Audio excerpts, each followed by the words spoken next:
కలశం తీసుకొని దానికి అమ్మవారి చీరలాగా కట్టేసి ఇంటింటికి వాళ్ళు కంపల్సరీగా వాళ్ళు చేసుకోవాల్సిన విగ్రహం లాగా చేసుకుంటారు అనమాట.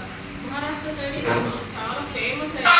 కొన్ని చోట్ల ఎలా అంటే దీంతో పాటు కొత్తగా పండిన వరి ధాన్యాన్ని కూడా వాళ్ళు ఆ రోజే వాళ్ళు దేవుడికి సమర్పిస్తారనమాట. సమర్పించేసి అప్పటి నుంచి ఆ బియ్యం కొత్త బియ్యం వస్తుంది. మనకి సంక్రాంతి టైంలో మనకి ఎలా వస్తాయో వీళ్ళకి కొన్ని ప్లేసులలో వరి అనేది కొత్తగా వస్తుంది కాబట్టి వాళ్ళు దేవుడికి అలా కొత్తగా పెట్టేసి ధాన్యాన్ని పెట్టేసి మనకి వాళ్ళు దేవుడికి నైవేద్యం తయారు చేస్తారు అన్నమాట.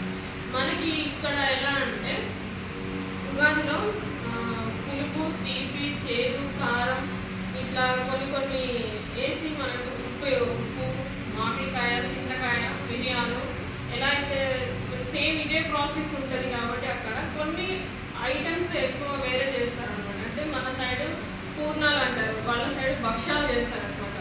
భక్షాలు చేస్తారు, ఇట్లా అమ్మవారిని చేసి మిగతా అన్నీ చేసేసి వాళ్ళు ఇలా దేవుడికి సమర్పిస్తారు. మొత్తం నైవేద్యం పెట్టేసి పూజ అనేది మన కొత్త సంవత్సరం వాళ్ళు పెద్ద పండగగా చేసుకుంటారు Maharashtra side. So celebrating Ugadi. Ugadi is known as Telugu festival, Telugu New Year, and Telugu people and Kannada people are also celebrating the same New Year, same day. Ugadi is celebrated in the month of April. Chaitra Masam. Telugu month name called as Chaitra Masam. That day we are celebrating Ugadi. Houses and wearing new clothes and celebrating new season.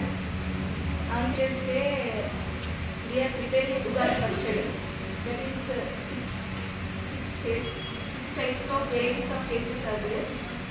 Sweet, pepper,